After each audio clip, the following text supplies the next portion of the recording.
Everyone, and welcome back to Joy at Work. It's March 24, 2023. March, the best month of the year, hands down. I'm glad that you're back with me. Thank you for taking the time to listen to our conversation about how you and I can do things so that we experience joy at work. Don't forget to subscribe. Don't forget to hit the bell so you get reminders. And please, just share this with people who you know are passionate, are interested, are thinking about how they can experience what they can do to experience joy at work. Hey, Arsenal's on top of the table, 10 games or so to go. It's the international break. Just hanging in there. All right, let's jump to the topic today. We're going to continue to talk about metaphor, and over the next couple of weeks I want to reflect on a couple of metaphors that get in the way of experiencing joy at work. And we talked about metaphor last week and just how metaphors are constructs we use, we hold that really influence how we approach things in life. And we're often unaware of our metaphors. And so it's important, in my view, to reflect on the metaphors you use, to reflect on the metaphors you write, and to pay attention when people speak to the metaphors that they are using. These metaphors give us a window into our personal views on the world, how we see the world, and how others see the world. And sometimes doing this helps us gain some clarity.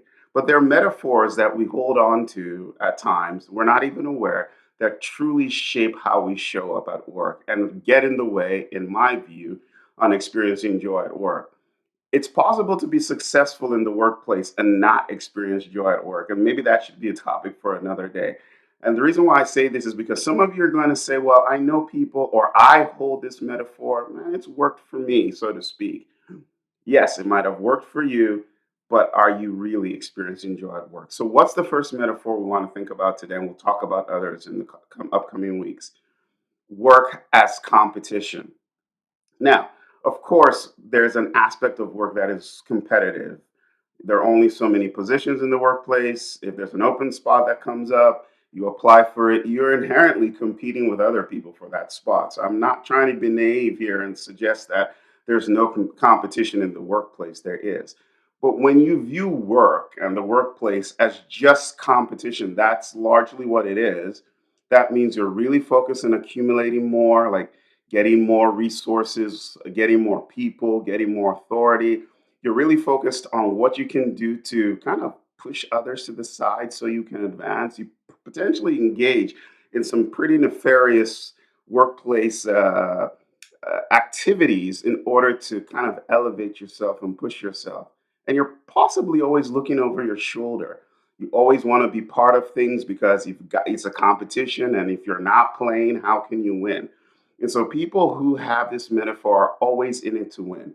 They must have the last word in every conversation. They rarely change their mind because it's a competition, and they must win. And these people are people who will almost do anything to just move forward.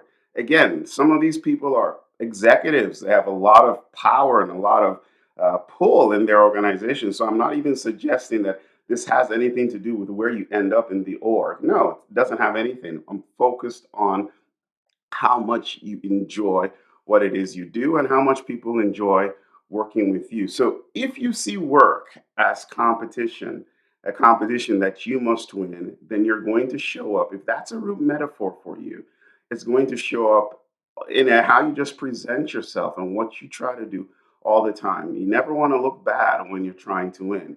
You always want to come out ahead of others. You've got to have the last word.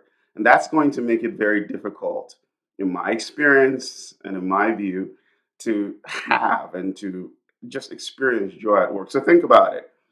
Is work as competition a metaphor that kind of drives and guides how you approach work?